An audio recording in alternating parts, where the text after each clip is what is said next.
que después se convertiría en México. Vamos a hablar de la consumación, hay muchos datos muy interesantes, pero pues obviamente antes de hablar del final, pues tenemos que hablar un poquito del principio.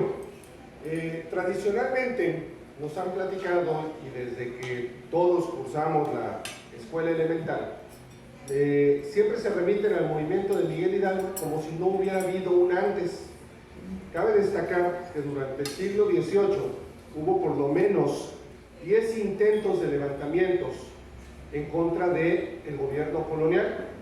La situación real pues es que la mayoría de ellos fueron denunciados, muchos terminaron en la cárcel, muchos terminaron exiliados en España, y todos estos levantamientos no llegaron a ningún fin. Ahora, es importante destacar que todos estos levantamientos estaban organizados por criollos de las élites altas, quienes eran parte del poder colonial y quienes en su momento no podían acceder a ciertos puestos públicos porque no eran españoles. Aquí habría que hacer nada más un comentario, en el sentido de que siempre se nos ha platicado, y siempre hemos tenido la idea, de que la lucha de independencia fue una lucha de unos crueles españoles contra unos pobrecitos criollos, cuando la realidad es que la lucha por la independencia fue de dos grupos de criollos, unos criollos ricos, apoyados por los españoles, que no querían que las cosas cambiaran, y unos criollos intelectuales, unos criollos ilustrados, que sí querían que las cosas cambiaran. Entonces, anterior a 1810, se da, no vamos a entrar en mucho detalle, en 1808, el primer intento legal de independencia, cuando se da en España la invasión de Napoleón, se da la caída del rey Carlos, surge Fernando VII como nuevo rey, ambos se ponen a favor de Napoleón, pone a su hermano José Bonaparte. El ayuntamiento de la Ciudad de México, siguiendo los pasos de los ayuntamientos en España, dicen, bueno, no hay rey, pues ahora tenemos nosotros que tomar las riendas de nuestro propio destino. Y hay dos activos participantes del ayuntamiento de la Ciudad de México que dan una idea muy clara del sentimiento que existía en esa época. Primero, Fray Melchor de Talamantes, que dice, bueno,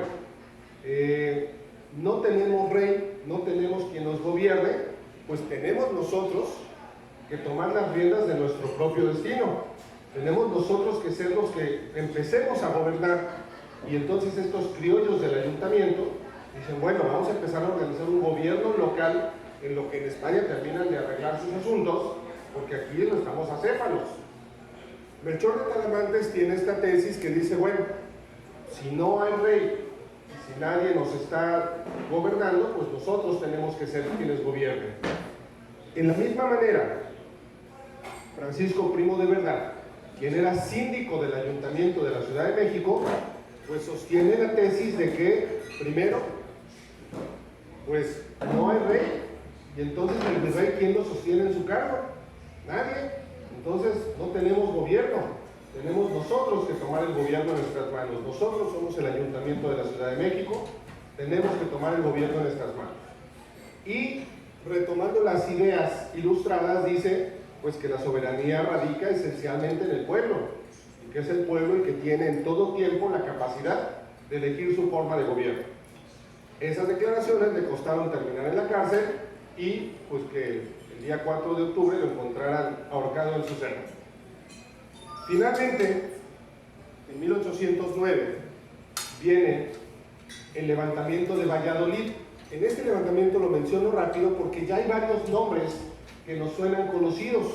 Allende, Abasolo, incluso mencionan que Miguel Hidalgo tuvo conocimiento de este levantamiento en Valladolid, pero pues igualmente que nosotros fueron denunciados a las autoridades y los que no terminaron en la cárcel pues terminaron exiliados en España. No voy a entrar en detalle del levantamiento de Miguel Hidalgo porque bueno, todos conocemos medianamente la historia. Solamente quiero tocar dos datos principales sobre Miguel Hidalgo. El primero de ellos, a Miguel Hidalgo lo conocemos por dos personas principalmente. Uno es Lucas Alamán. Lucas Alamán era un personaje, un criollo rico de Guanajuato, que conoció personalmente a Miguel Hidalgo.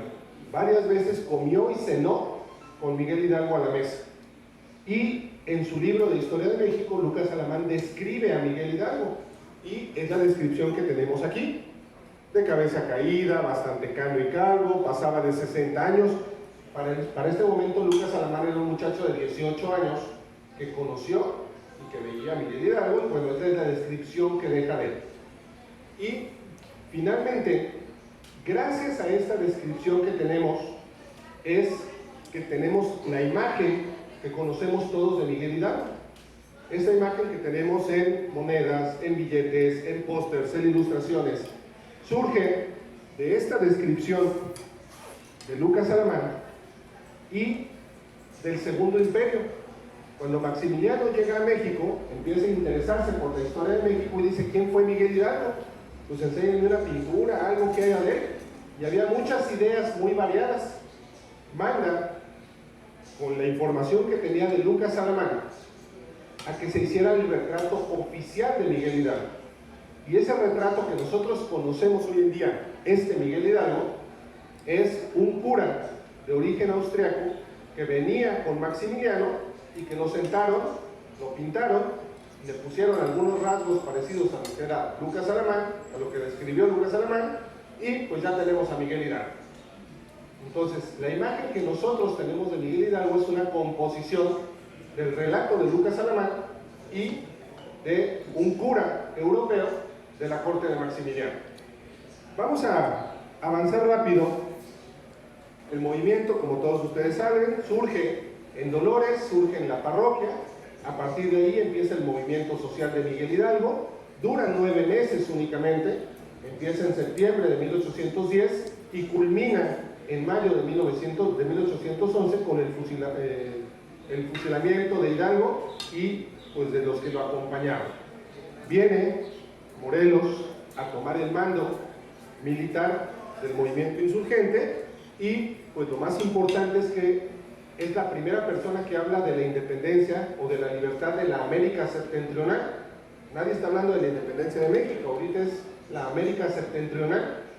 Esto lo deja expresado básicamente en los llamados sentimientos de la nación, que sería la base de la primera Constitución mexicana, porque a pesar de que Hidalgo es a quien se considera el iniciador del movimiento independentista, pues básicamente no dejó más que la abolición de la esclavitud, que podríamos decir que no es poca cosa, pero no dejó ningún texto relacionado con la organización de un futuro país, o de un país que estaría en ciernes. Morelos, por el contrario, deja los sentimientos de la nación y deja, de la misma manera, el Congreso de la Náhuatl o de Chilpancingo, donde reúne representantes de todas las regiones. En ese entonces sigue siendo la Nueva España, para organizarse en lo que sería un nuevo país. Mientras todo esto está ocurriendo en la Nueva España, en España sigue sin haber rey, siguen peleándose Fernando VII con los franceses y todavía no están organizados. Viene el fusilamiento de Morelos, y con el fusilamiento de Morelos aparentemente terminaba o caía el movimiento de independencia. Nadie lo seguía, prácticamente todos habían desertado y los pocos que quedaban estaban escondidos. Tenemos dos personajes fundamentales, que es Francisco Javier Mina y Vicente Guerrero. Francisco Javier Mina es un español que está en contra de Fernando VII, viaja a Estados Unidos, llega a México, su aventura dura 6 meses, hasta que es detenido y es fusilado. Y Vicente Guerrero es el único de los insurgentes que se mantiene durante los 11 años de batalla, escondido en la sierra, luchando con guerras de guerrillas, pero Vicente Guerrero es el único que sobrevive de los insurgentes a los 11 años de batalla. Y ahora vamos a entrar a la parte final, a la parte que nos interesa y a la que venimos a platicar del movimiento de independencia. ¿Cómo termina el movimiento de independencia? Resulta que eventualmente en 1820 Fernando VII retoma el poder en España, pero quieren establecer una monarquía constitucional. Desde 1812 está la Constitución de Cádiz, lo obligan a aceptar la Constitución de Cádiz, y eso genera una serie de reformas que van a impactar directamente a la Nueva España. Entre estas reformas habla, pues básicamente, de la igualdad, habla de los impuestos, habla de la organización política y habla de darle mayor participación a las colonias en las decisiones que se tomen sobre ellas. Recuerden que en ese momento, pues básicamente todo lo que ocurría en las colonias era decisión únicamente de España. Lo mismo que en su momento pasó con Estados Unidos. La independencia de Estados Unidos inicia, o tiene parte de inicio, cuando se cansan de que todas las decisiones que tienen que ver con las colonias, con las 13 colonias, vengan directamente desde Inglaterra. Lo mismo pasa aquí. Nada más que aquí hay un pequeño detalle. Los criollos ricos de la Nueva España, junto con los españoles, a la hora de conocer la Constitución de Cádiz y a la hora de conocer las reformas, dicen: a ver, esto ya no nos está conviniendo, esta parte ya no nos está gustando. ¿Por qué? Porque vamos a perder privilegios, porque si se aplica la Constitución de Cádiz tal y como nos la están mandando, vamos a perder los privilegios que ya tenemos. Y entonces ahora se invierten los papeles. Quienes durante 10 años fueron los perseguidores y los hostigadores de los que querían la independencia, ahora de repente pues amanecen con la idea de que ya no es tan mala idea la independencia, y ahora tienen la idea pues de que efectivamente pues tal vez ahora sí nos conviene ser independientes, porque de esa manera vamos nosotros a establecer nuestras propias reglas del juego y no vamos a permitir que España se entromezca en lo que nosotros estamos haciendo. Entonces de repente los perseguidores ahora se vuelven los principales interesados en la independencia. De esa manera surge la famosa reunión en la iglesia de la Profesa, donde un grupo de españoles y de criollos de la alta élite se sientan y dicen: bueno, pero ¿cómo lo vamos a lograr y qué vamos a hacer?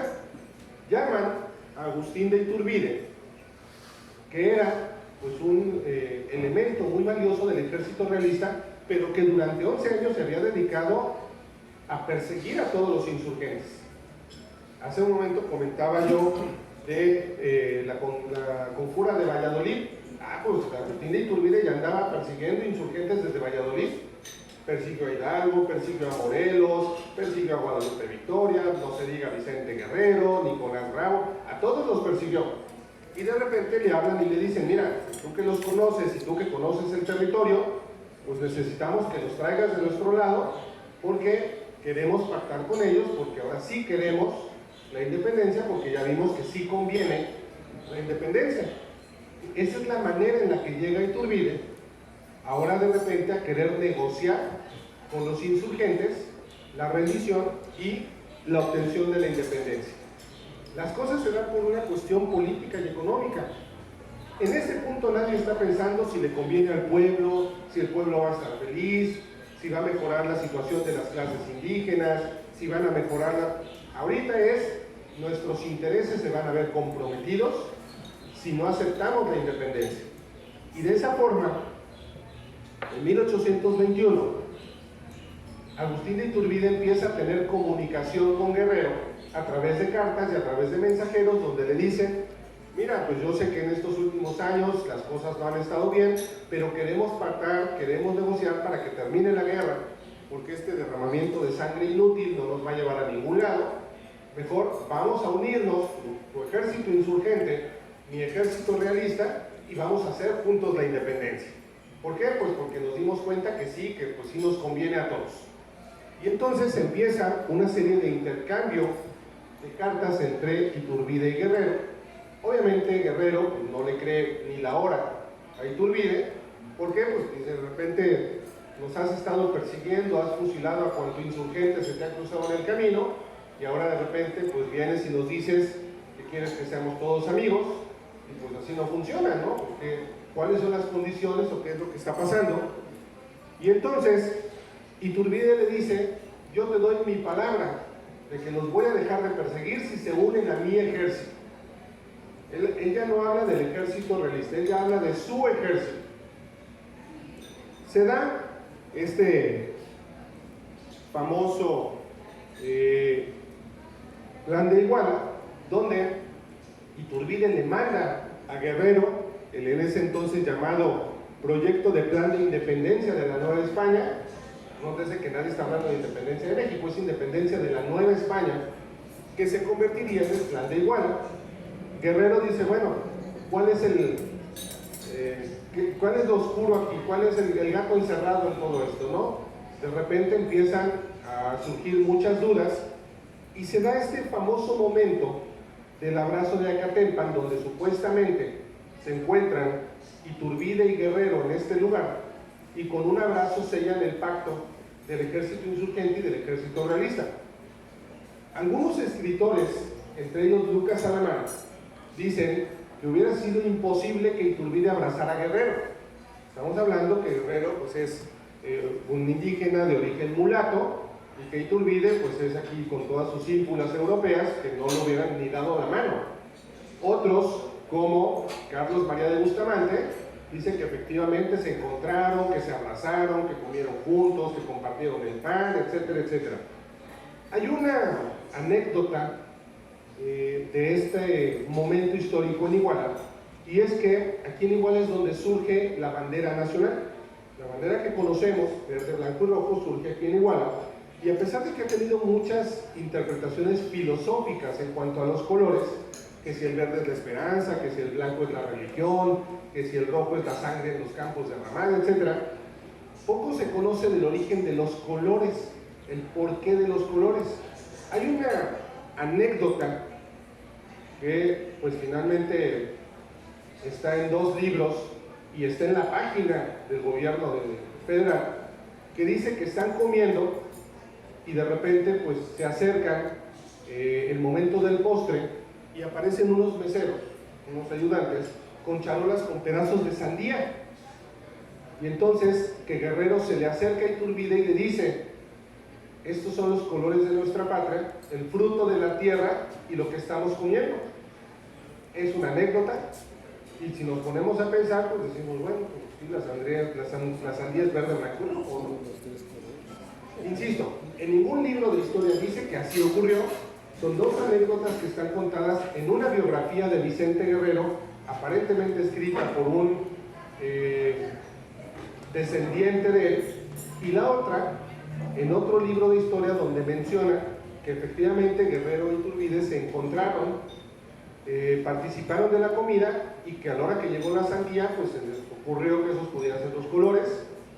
Insisto, es una anécdota, pero finalmente se da este famoso histórico momento en Acatempan, donde a partir de este momento ya no hay un ejército insurgente, ya no hay un ejército realista, simplemente hay un ejército trigarante. Y aquí podríamos tomar en consideración 2 cosas: que la independencia finalmente la logra el ejército realista, y ahorita les voy a explicar por qué.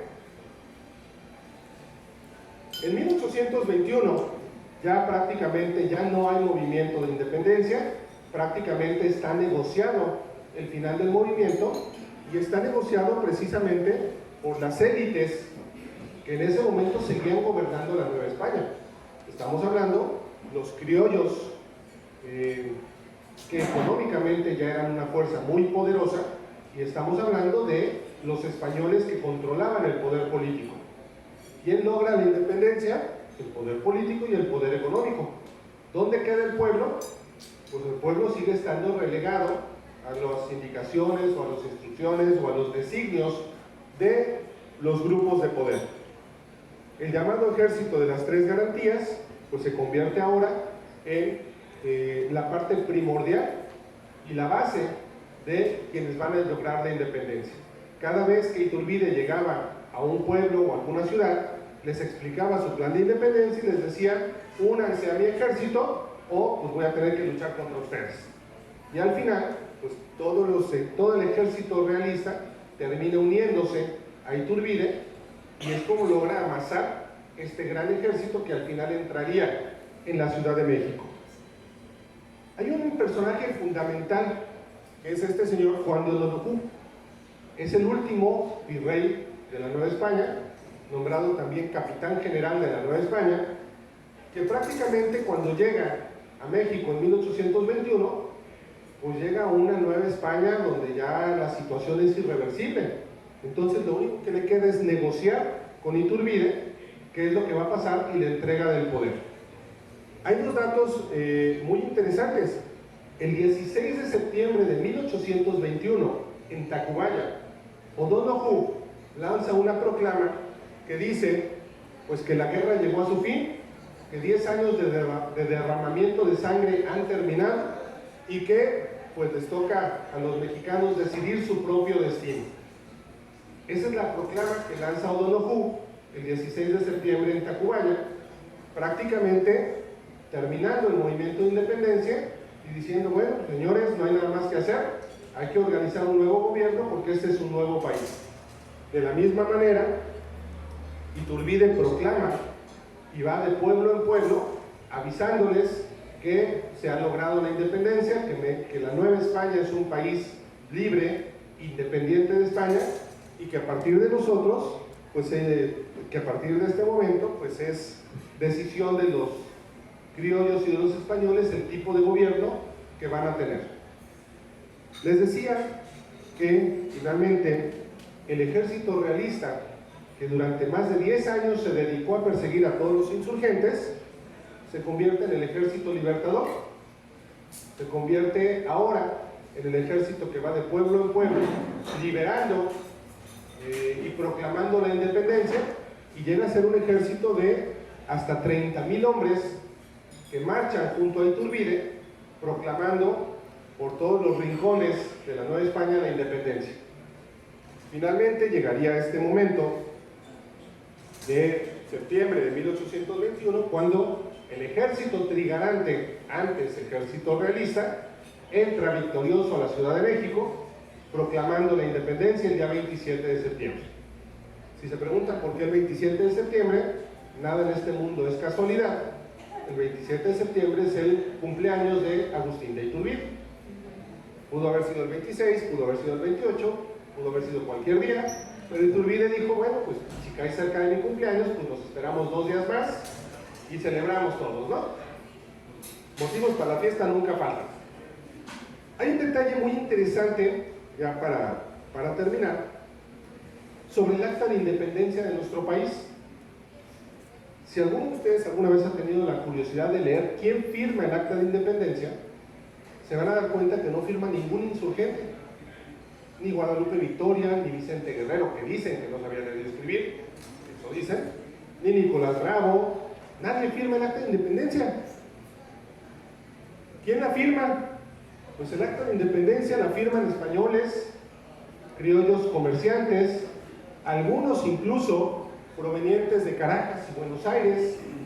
El acta de independencia la firman abogados, comerciantes, gente allegada a Iturbide, que Iturbide los invita, oigan, pues ya tenemos un nuevo país, vengan y fírmenle. Este es el grupo que al final firma el acta de independencia, y no eran representantes de las provincias, no eran representantes del pueblo, eran representantes de los intereses políticos y económicos, que son los que logran la independencia. Al final podríamos decir que nuestro país surge en 1821 como una nación enteramente conservadora.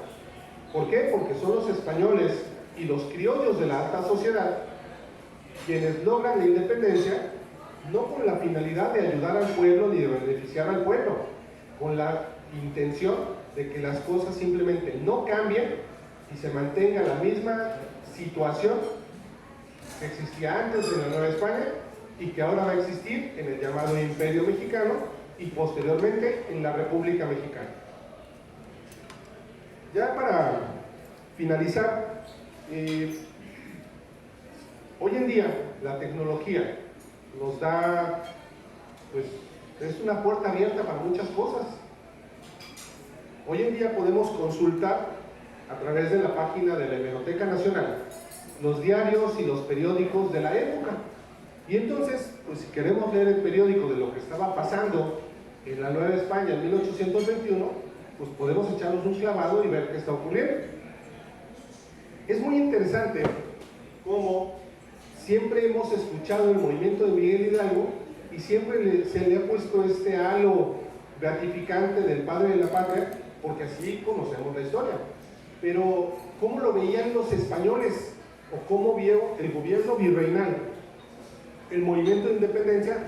Yo sé que no se aprecia muy bien, me gustaría que fuera más claro, pero para el gobierno español, en octubre de 1810, Miguel Hidalgo, Allende, Aldama y compañía no eran más que una punta de bandidos, y dicen que van azotando de pueblo en pueblo y matando y realizando cualquier cantidad de vejaciones, y que aprovechándose de la ignorancia del pueblo los convencen de cosas que no existen y los engañan y les mienten. Es decir, cómo el gobierno virreinal en su nota de la Gaceta tiene esa visión como la que podríamos pensar ahorita de cualquier levantamiento armado. Ellos no dicen qué bueno que están aquí, que van a liberar a la patria, ellos dicen son una punta de bandidos, ¿sí? Y entonces es muy interesante leer este otro lado de la historia, de cómo los españoles visualizaron esos primeros momentos de la independencia. Insisto, estos primeros españoles que años después ahora se convertirían en los consumadores. Y yo siempre les digo a los muchachos en las clases que aquí la metamorfosis fue de perseguidores de los independentistas a consumadores de la independencia. Bueno, pues por mi parte es todo. Les agradezco su atención, les cedo el micrófono.